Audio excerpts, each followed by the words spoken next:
Hi, I'm back and am trying a little bit of a new look and a new way of presenting things to you, those who watch and those who might be new. I only put up stuff that I'm passionate about, and I mean that very sincerely. I have become very impressed with the European not only game design and some of the differences that are seen between what would be considered mainline North American products and European, what I would call almost a craftsmanship, an artistic intentionality that is not fraught with as much pressure to meet certain standards established in North America. And so when I look at the differences of a product, the book, the pages, the binding, the ribbons, the art, I continue to be extremely impressed with what Europe is putting out. And whether this is France or Spain, Sweden, or Italy. And I have just been blown away by this game of HouseHold. I kind of miss the Broken Compass game and what really established Two Little Mice as a company.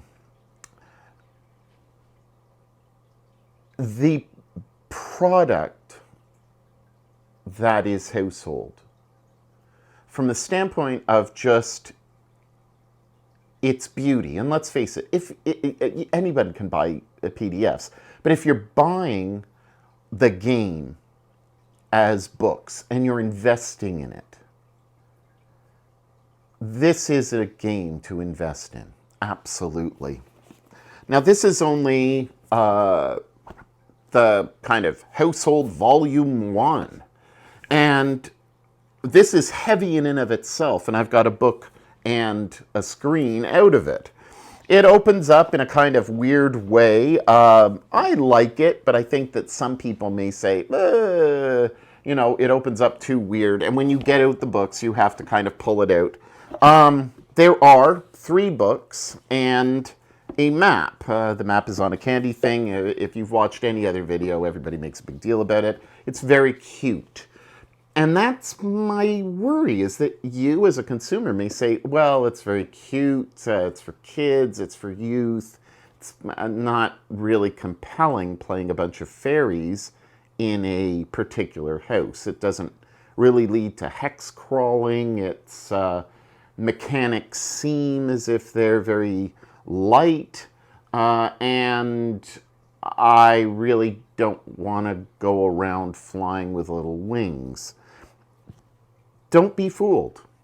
This is a very good game for any age.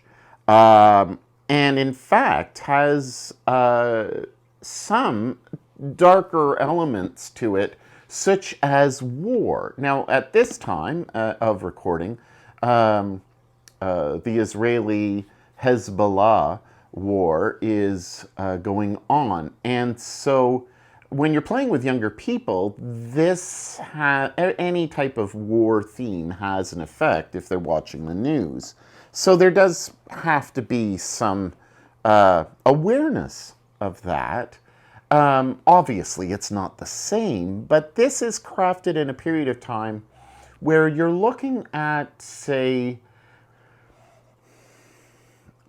a little bit earlier than Vaesen. Vaesen is, say, there's mechanism with trains, there's the telegraph system, and you're working with a period that's more, I would say, later 1800s.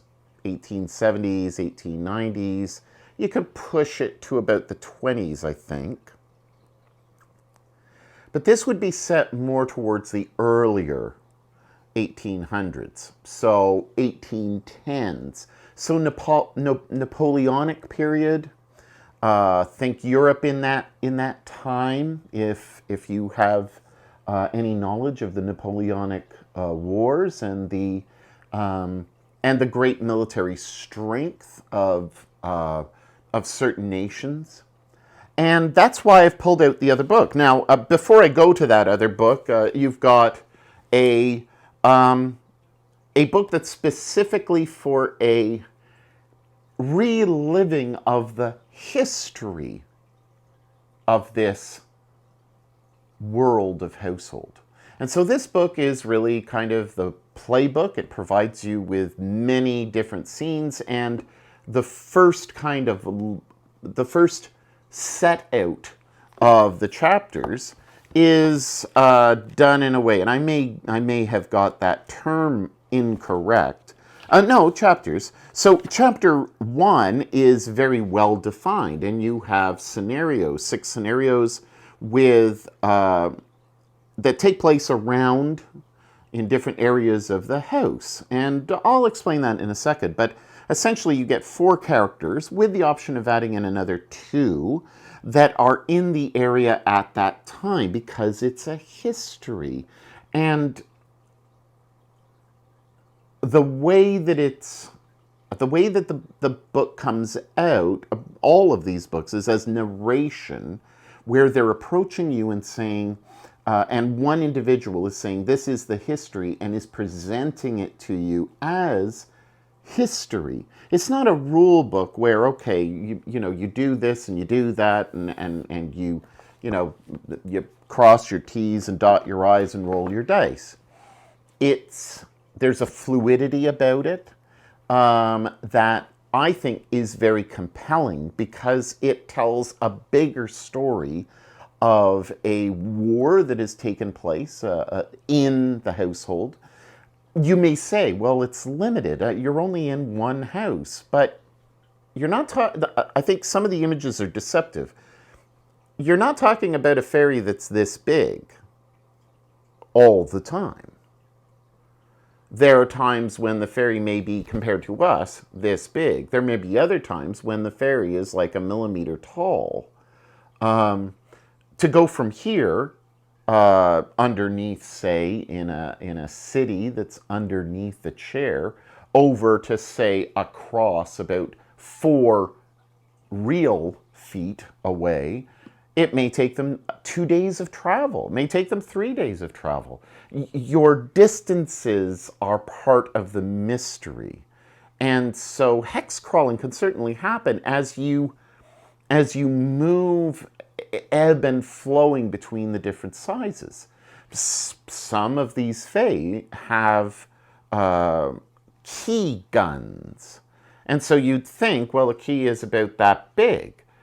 But then you have to dimensionalize it. And I think that that's a wonderful aspect of the game that you may not have thought about, this in and out kind of, not precise measurements as much as measurements according to the size of the fairy at the time, or the fae at the time. Now, I'm talking about fae, but we're talking about littlings, because there's a number of different factions. And this is why I bring out this book. This is the middle book, and maybe the one, it's called A Practical Guide to Living Inside the House. This is one that probably you're not going to go to first. But this is the one which I feel is extremely compelling. It's not the rule book.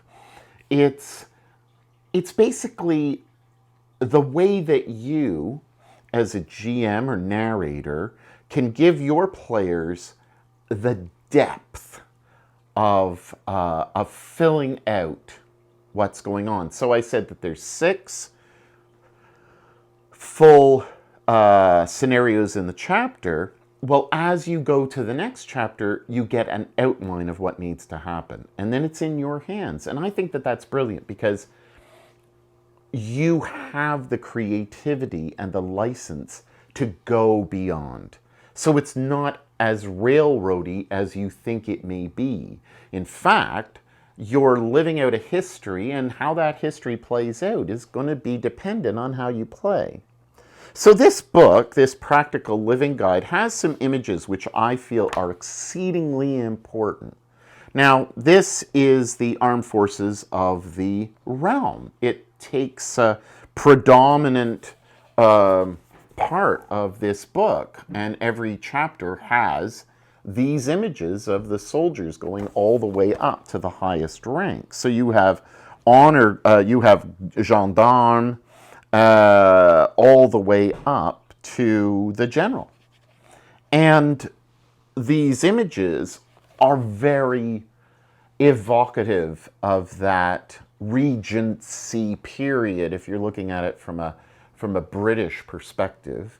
1805 to say 1890, or 1890, 1819, something like that, the 20s. So very much in the same timeline as Waterloo, which, if memory serves me correctly, is 1812. No, 1815. So 1815. So, you know, the Napoleonic surge, I would say, was really probably in people's minds for us around 1805. So that's the period that you're working with. So I think that it's wonderful to have a very militaristic view toward this house, because they have been fighting on for locations within the house. Now, they have wonderfully detailed maps of the house. And these maps give you kind of an idea of the mystical elements of how do you get Walford, a little hole, probably the size of a mouse hole. How do you get into that Walford city? How do you get to Cinder Hall, that's in the area where cinders are? Chesterfield, there is a community underneath the Chesterfield. You have to use your imagination if you want to play this game. And again, you may be saying to yourself, well, you know, Reluctant Artsy, this is very kid-like. Again, we come back to the Bogarts, where in the previous image it was Fae with their wings. Terrible, terrible things can happen if they do not live up to the contract. You can watch other videos about the nuts and bolts of how to play. This isn't a how to play. This is an impressions video. These militaristic emphases on every level of the, in this case, the police agent, all the way up to the brigadier general, is showing clearly to the audience and to the consumer that this is not as simple as a bunch of fairies going out or a bunch of littlings going out and doing kind of their regular stuff. Mice or mounts. Well, you may say, this is so kid-like. But once you start playing, now I've played for about 4 sessions. I've played 3 with youth, and I've played 1 with adults. Everybody was impressed. The youth love it. They absolutely love it. One young person said, I told my uncle, a young boy, well, everybody's young, whatever, 13, said, my uncle, when I told him about this game, and I was really, really enthusiastic about this game, laughed his ass off when I told him that I was playing a fairy. You may be the 50-year-old or the 40-year-old who is looking at this game saying, hey, I want something new, I want something different. This is very different. And you may be worried that your friends are going to look at you and say, you want to play a fairy game? Trust me, this is just as robust as Vaesen, and I believe that Vaesen is probably the pinnacle of year zero engine. That's my personal view. In terms of its consistency of art, in terms of its balance between narration and execution of the mechanics. It's very easy to pick up, and it's very fast. This system that has been developed by Two Little Mice is absolutely fantastic. I'm very much looking forward to their new publication called Outgunned. And Outgunned uses the same mechanics, and from what I have read, that will be the established mechanics moving forward for, just like Year Zero Engine, this will be the mechanics that move forward. So I'm very impressed with the mechanics. Essentially,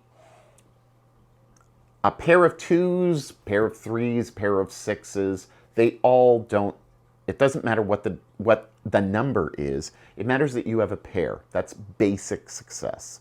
A critical success is 3, and a extreme success is 4 of a kind.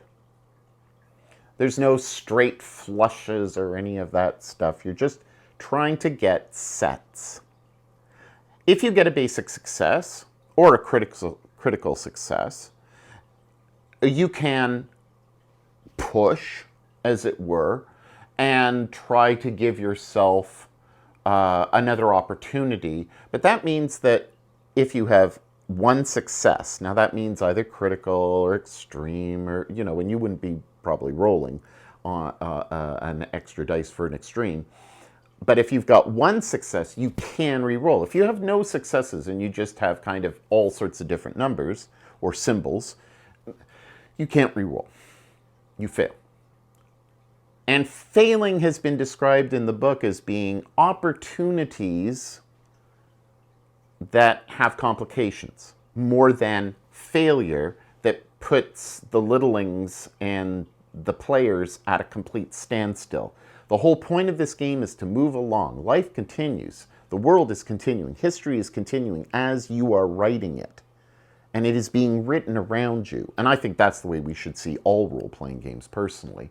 But it's intentionally written in. Your character doesn't particularly die.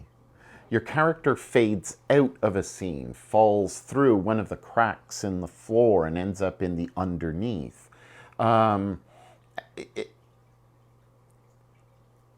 Unlike an OSR game where you're given a very limited amount of hit points and you really value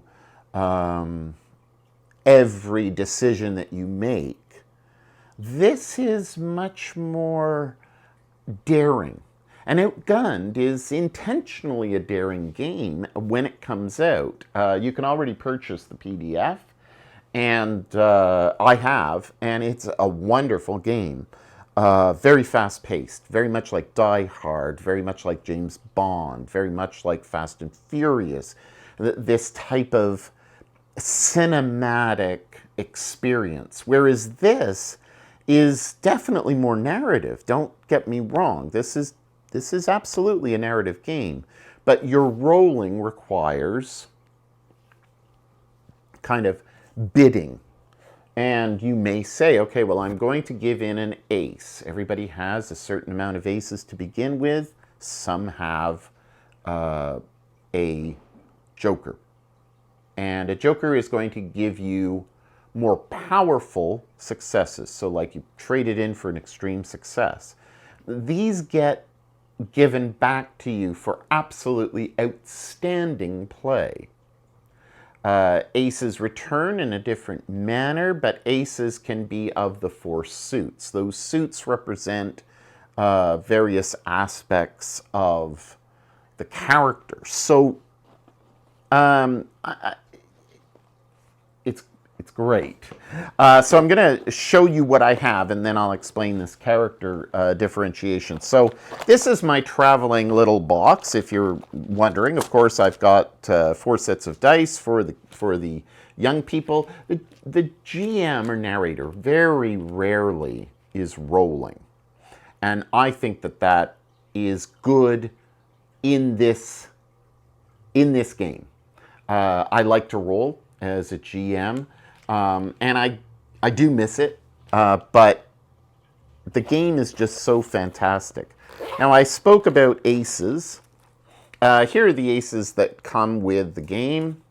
You've got hearts and clubs, you have diamonds, and you have, of course, the jokers, and somewhere in here you have spades. So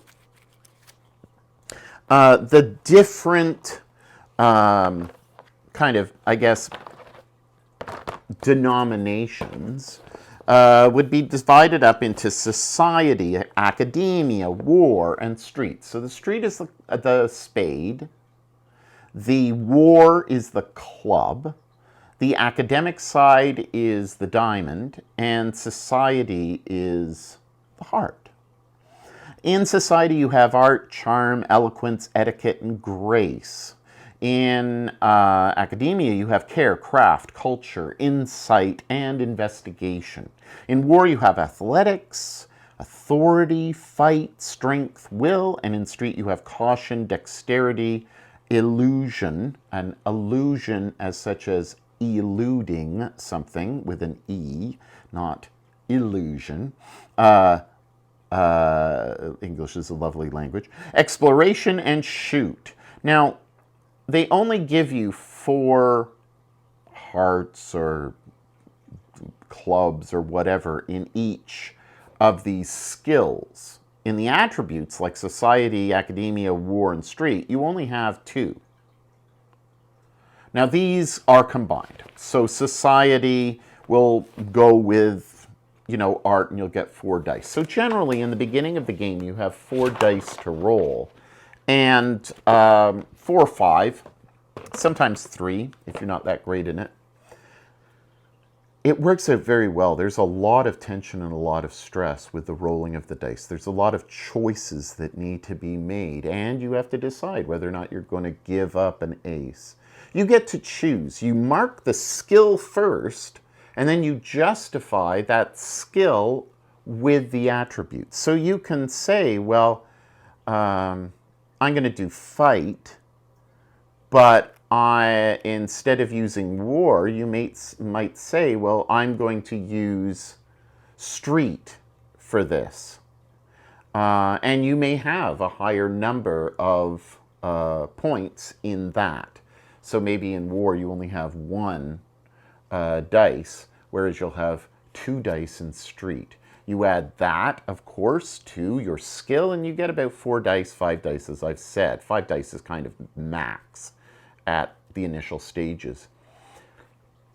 And as I said, you roll, and if you get a basic success, that's wonderful, but if you need a critical, you're going to have to roll and take that chance of losing your basic. Now, if you roll 2 basic successes, that in my experience, and as I said, I've played about 3 times with the youth, once with adults, in my experience, it's not as easy to get a critical success, and that if you roll a basic, when you have 2 basics, and you roll that 1 dice, hoping that one of them will turn into a critical, if you don't get it, you only lose 1 basic success. So you still have a basic success. And the narrator is encouraged to be generous, sympathetic, and understanding, and to use your brains in the situation. Nobody wants to come out for an evening or online or in the afternoon or whatever the situation is that you find yourself playing.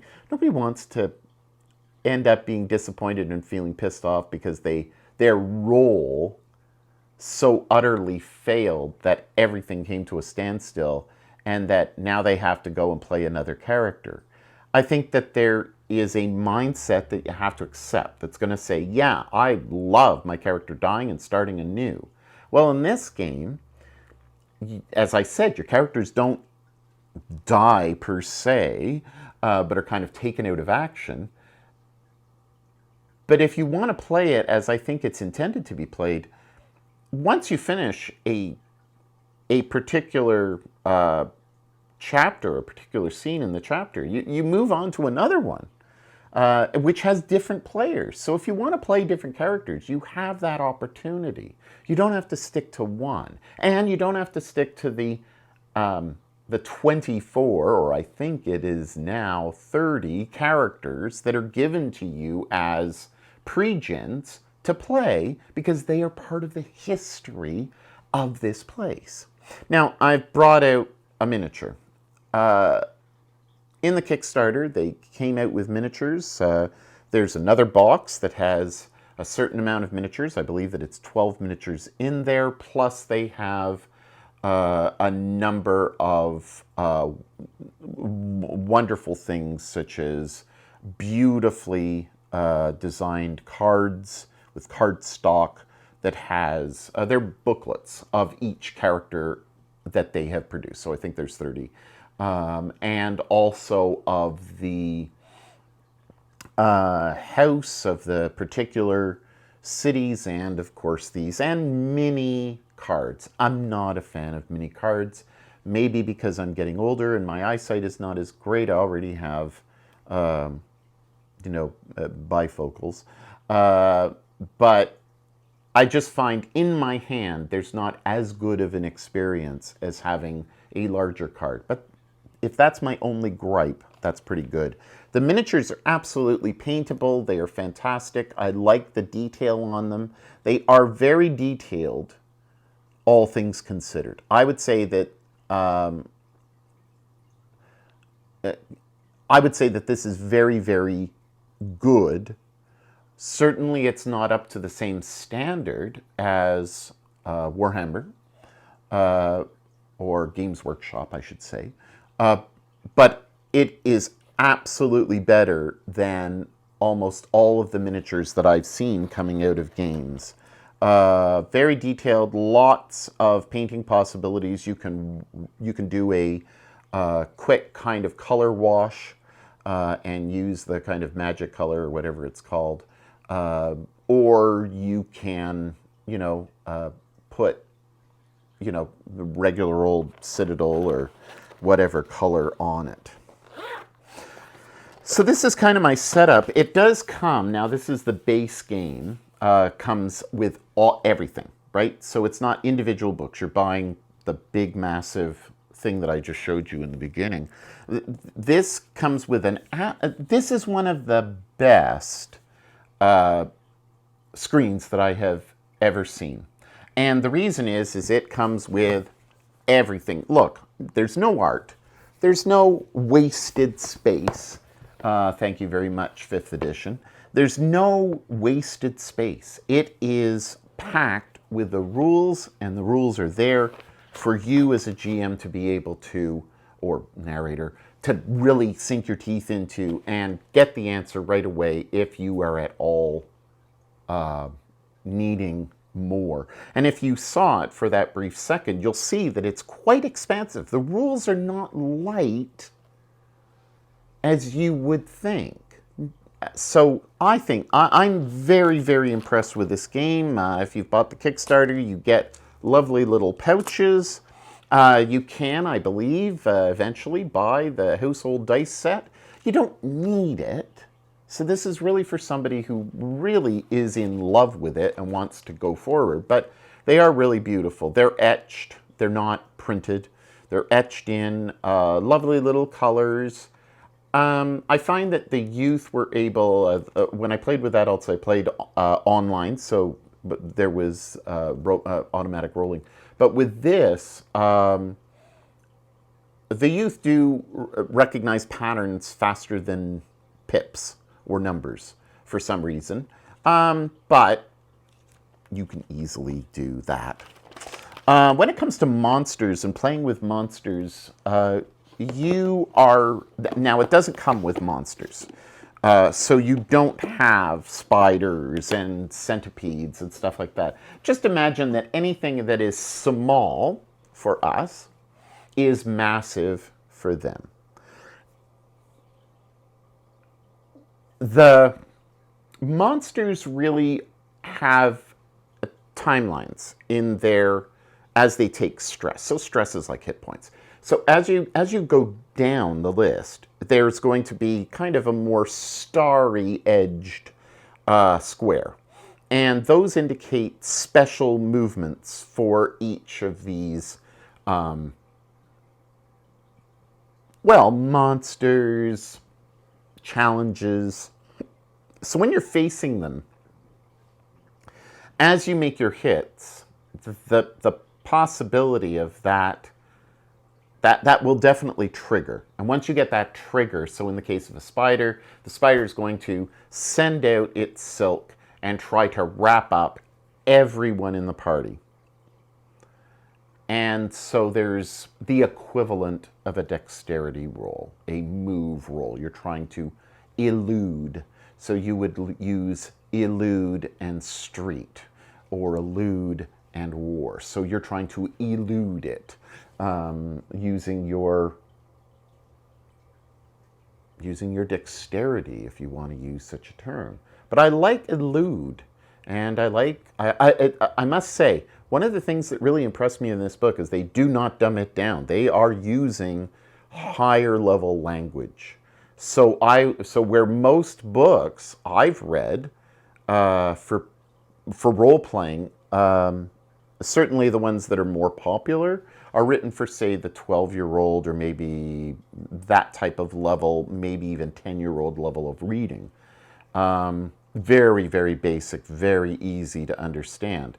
I would not say that this is complicated. I would just say that it's probably more like 15 to 16-year-old vocabulary, if not higher education.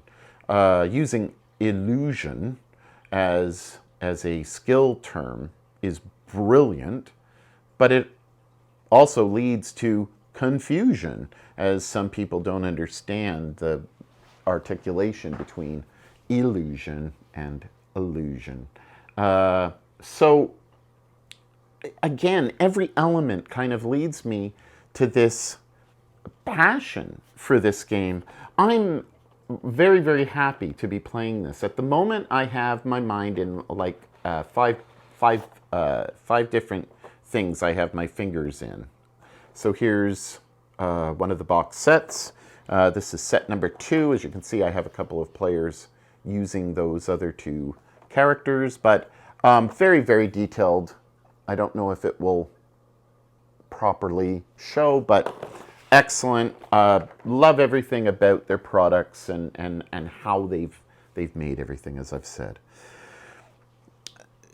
I think that it has legs, just as I think The Walking Dead, which is coming out, is an amazing game. So that's another one. So I have my fingers in that pie. I continue to play Vaesen, and it is superb.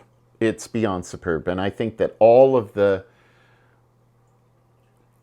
stuff that has come out on Drive-Thru Review, the Free League Workshop stuff, is there are a lot of gems there. And so there's nothing restrictive about Vaesen. You can use your imagination just as you do with HouseHold.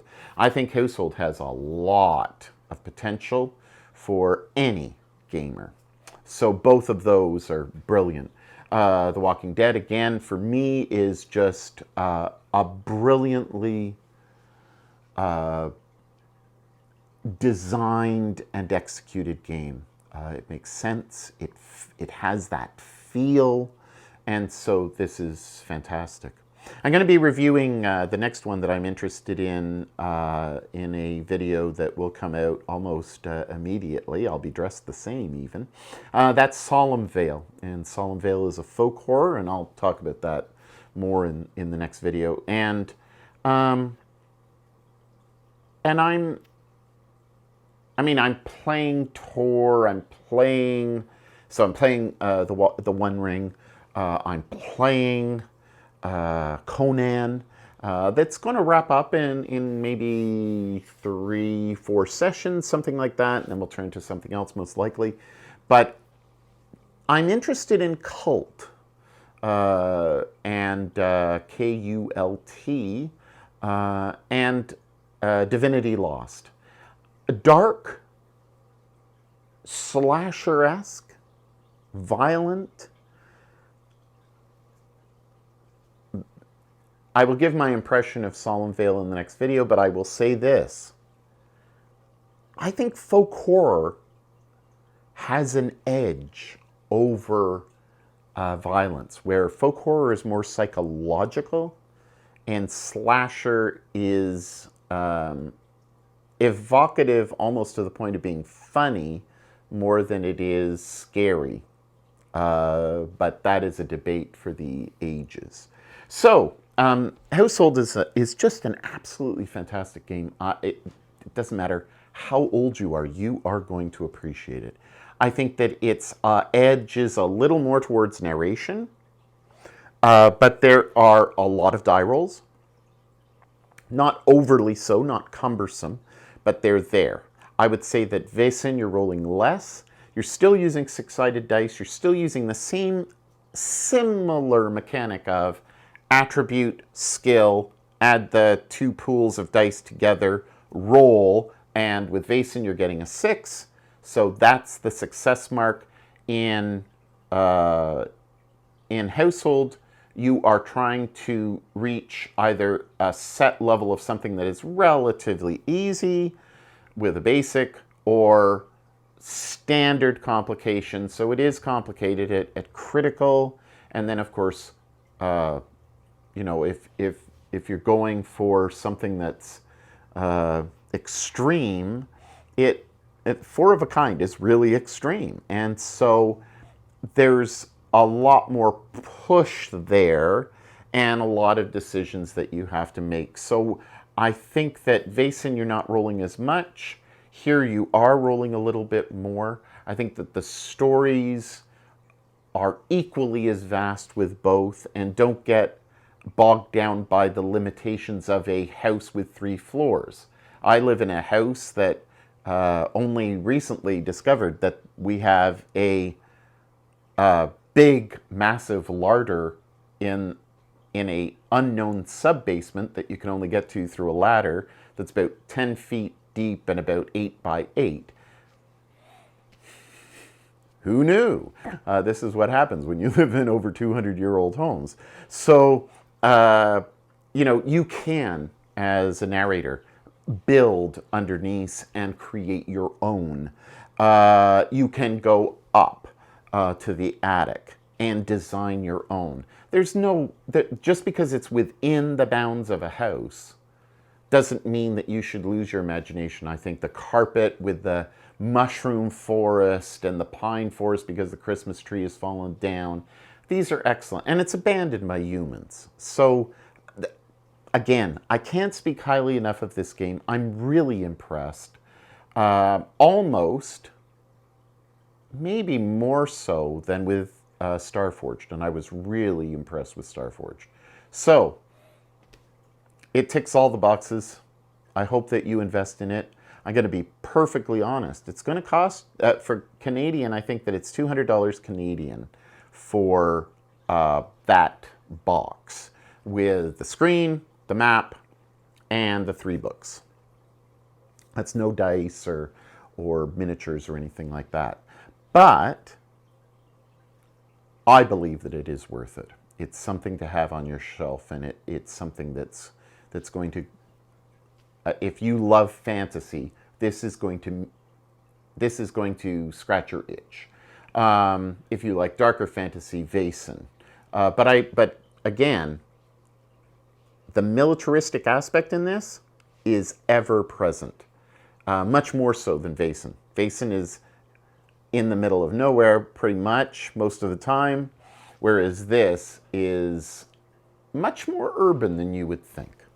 So, have a great day. I hope that I've helped you with maybe your impression of the game, and I hope that you give it a try some way. If anything, get the PDF and try it out. I think that you will absolutely be enamored with Two Little Mice and what they're doing. And of course, if this type of fantasy isn't your thing, take a look and watch some videos on Outgunned. I think that you will be extremely impressed. Take care. Bye.